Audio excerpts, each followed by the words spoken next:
இன்னைக்கு நம்ம என்ன பார்க்க போறோம் சொல்லி பார்த்தோம்னா, ஒரு நேயரினுடைய கேள்விக்கான விடையைத்தான் பார்க்க போகிறோம். அந்த நேயர் எப்படி கேள்வி கேட்டிருக்கார் சொல்லி பார்த்தோம்னா, நம் கடவுள்கள் பலருக்கும் 2 மனைவிகள் இருப்பதாக சித்தரிக்கப்படுகிறது. 2 மனைவிகள் என்பது ஒரு தவறான கருத்தல்லவா?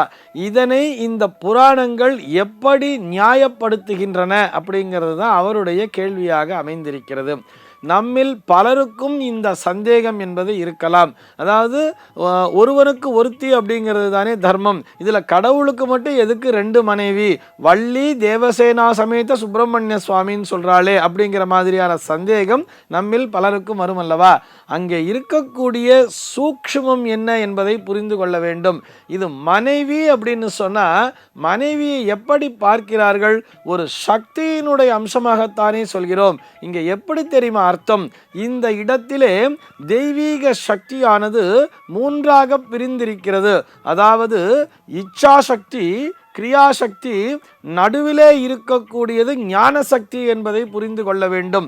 இந்த இச்சாசக்தியும் கிரியாசக்தியும் ஒன்றாக இணைந்து ஞான சக்தியை நோக்கி பயணிக்கிறது அப்படிங்கிறது தான் அதற்கான கான்செப்ட் அப்படிங்கிறத புரிஞ்சுக்கணும். இப்போ வள்ளி அப்படிங்கிறது ஒரு இச்சாசக்தி, தேவயானி அப்படிங்கிறது ஒரு கிரியாசக்தி, நடுவிலே இருக்கக்கூடிய சுப்பிரமணிய சுவாமி தான் ஞான சக்தி என்பதை புரிந்து கொள்ள வேண்டும்.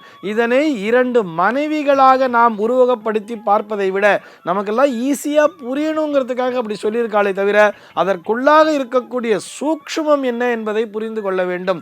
தவறாக சிந்திக்க கூடாதுங்கிறதுக்காக சொல்றேன். அப்படியே யோசிச்சு பாருங்களேன்.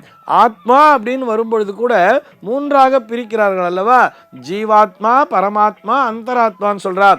இந்த ஜீவாத்மா என்கின்ற அந்த கிரியாசக்தியும் அந்தராத்மா என்கின்ற அந்த இச்சாசக்தியும் ஒன்றாக இணைந்து பரமாத்மா என்கின்ற அந்த ஞான சக்திக்குள் இது 2ம் அடக்கம் என்பதை காட்டுவதற்காகத்தான் இப்படி இந்து கடவுள்கள் அனைவருக்கும் 2 மனைவிகளாக உருவகப்படுத்தி வைத்தார்கள். நம்ம இதை சயின்ஸ் ரீதியாக கூட பார்க்கலாமே. சயின்ஸில் பார்த்தோம்னா புரோட்டான், எலக்ட்ரான், நியூட்ரான் ஒன்று வச்சுருப்பா தெரியுமா? இந்த புரோட்டானும் எலக்ட்ரானும் தான் நமக்கு தெரியும். ஆனால் இந்த நியூட்ரான் அப்படிங்கிற ஒரு விஷயங்கிறது இருக்கும். புரோட்டான்கிறது அதே இடத்துல இருந்துன்னு இருக்கும், இந்த எலக்ட்ரான்கிறது சுற்றிகிட்டே இருக்கும் தெரியுமா? இப்படித்தான் இதை கூட நம்ம இச்சாசக்தி, கிரியாசக்தி, ஞானசக்தின்னு பார்க்கலாம். ஜென்ரலாக இப்போ ஒரு சப்ளை வீட்டில் இருக்குது அப்படின்னு சொன்னால் கூட திடீர்னு ஏதோ ஒரு பொருளை போய் தொடுறோம், அந்த இடத்துல திடீர்னு ஷாக் அடிக்குதுன்னு சொன்னால் நியூட்ரல் கட் ஆயிடுச்சுப்பா அப்படின்னு சொல்கிறா தெரியுமா? அந்த இடத்துல நியூட்ரல் கட் ஆயிடுச்சு அப்படின்னு சொன்னால் அந்த நியூட்ரல், அதாவது எர்த்து சரியாக இருக்கா பாரு அப்படின்னு சொல்கிறா இல்லையா? இது போல புரிந்து கொள்ள வேண்டியது. இந்த உலகத்திலே இருக்கக்கூடிய அனைத்து எனர்ஜி அப்படின்னு சொன்னாலே, இந்த சக்தின்னு சொன்னாலே, அதாவது நம்ம தெய்வீகம் அப்படின்னு வரும்பொழுது அவற்றை சக்தியாகத்தானே பார்க்கிறோம். அந்த தெய்வீக சக்தி என்பது 3ஆக பிரிந்திருக்கிறது. அந்த 3ஐ காண்பிக்கின்ற அந்த உருவகப்படுத்துதல் தான் இந்த விஷயம்ங்கிறத புரிஞ்சுக்கணும்.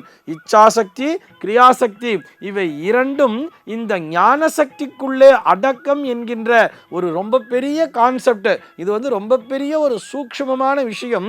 அதை எளிதாக பாமர மக்கள் புரிந்து கொள்ள வேண்டும் என்பதற்காக 2 மனைவிகளாக உருவகப்படுத்தி வைத்தார்கள். அப்படியே யோசிச்சு பாருங்களேன். பாமா ருக்மிணி சமேத கிருஷ்ண பரமாத்மான்னு சொல்லுவா. பாமா என்பது ஒரு கிரியாசக்தி. எப்பொழுதுமே அந்த போருக்கு போகும்போது பாமா கூட்டிட்டு போவார். ருக்மிணி என்ற ஒரு இச்சாசக்தி. அப்படியே இவா 2 பேர் இணைந்து கிருஷ்ண பரமாத்மா என்கின்ற ஒரு ஞான சக்திக்குள்ளே அடக்கமாகிறார்கள் அல்லவா? இந்த சினிமாலாம் பார்க்கும்பொழுது இந்த தெய்வீக சினிமாலாம் இருக்கும் நிறைய. இந்த ஏபி நாகராஜன் சார் படம்லாம் பார்த்தீங்கன்னா அந்த ஃபைனலாக அந்த கிளைமேக்ஸ் முடியும் பொழுது பார்த்தோம்னா அனைத்து சக்திகளும் இந்த இறைவனுக்குள்ளாக அடக்கம் அப்படிங்கிறத கடைசியாக முடித்து உருவகப்படுத்துவார். நிறைய திரைப்படங்களிலே நாம் பார்க்கலாம். அதில் எப்படி அந்த கான்செப்ட் பார்த்தோம்னா ஒரு பக்கம் வள்ளி அந்த சுப்பிரமணிய சுவாமி உடம்புக்குள்ளே இணைவார், மறுபக்கம் பார்த்தோம்னா அந்த தேவயானிங்கிற அந்த கேரக்டர் அப்படியே உள்ள சுப்பிரமணிய சுவாமிக்குள்ளே இணைவார். அப்படியே சுப்பிரமணிய சுவாமி கடைசியாக நமக்கு அருள் பாலிக்கிற மாதிரி அந்த திரைப்படத்தை எல்லாம் முடிச்சு வச்சிருப்பா. அப்படி அழகா புரிஞ்சுக்கணும். இந்த கான்செப்ட் மூலியமா என்ன நமக்கு சொல்றா அப்படின்னு சொன்னா, 2 மனைவிகள் என்று புராணங்கள் நியாயப்படுத்தவே இல்லை. அங்கே இருக்கக்கூடிய சூக்ஷ்மம் என்பது மனிதனுடைய மனமும் இப்படித்தான். மனிதனுடைய மனம் அவ்வப்பொழுது எல்லாவற்றிற்கும் ஆசைப்பட்டு கொண்டே இருக்கும். அதைத்தான் அந்தராத்மான்னு சொல்றா, இச்சா சக்தின்னு சொல்றா. இச்சைன்னு சொன்னா விருப்பம், அது மேல மனசு அலைப்பாயிருது. இது எனக்கு வேணும்னு நினைக்கிறது, இது என் வீடுன்னு நினைக்கிறது, என் பிள்ளைன்னு நினைக்கிறது, என் குழந்தைங்க நினைக்கிறது, இவர்களுக்கெல்லாம் சொத்து சேர்த்து வைக்கணுங்கிற ஒரு எண்ணம் போறது இல்லையா, இதைத்தான் இச்சாசக்தி அப்படின்னு சொல்றார். அதற்காக செயல்பட்டு கொண்டிருக்கிறோம் அல்லவா, உழைத்து கொண்டே இருக்கிறோம் அல்லவா, அந்த செயல்திறனை குறிக்கின்ற விதம்தான் கிரியாசக்தி என்பது.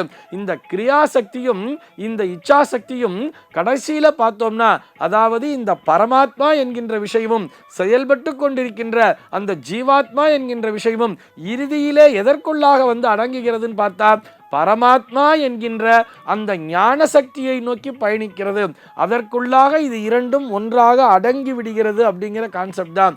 கடைசியா அது அப்படியே ஒரு சம்மரியா சொல்லணும்னு சொன்னா, இந்து கடவுள்களுக்கு 2 மனைவியர் அப்படிங்கிறது என்ன விஷயம்னு சொன்னா, இச்சாசக்தியும் கிரியாசக்தியும் ஒன்றாக இணைந்து இந்த ஞான சக்திக்குள்ளே அடக்கம் என்கின்ற அந்த அதி உன்னதமான ஒரு சூக்ஷ்மத்தை உணர்த்துவதுதான் இந்து கடவுள்களுக்கு 2 மனைவிகள் இருப்பது என்பது. சர்வே ஜனாஹ சுகினோ பவந்து.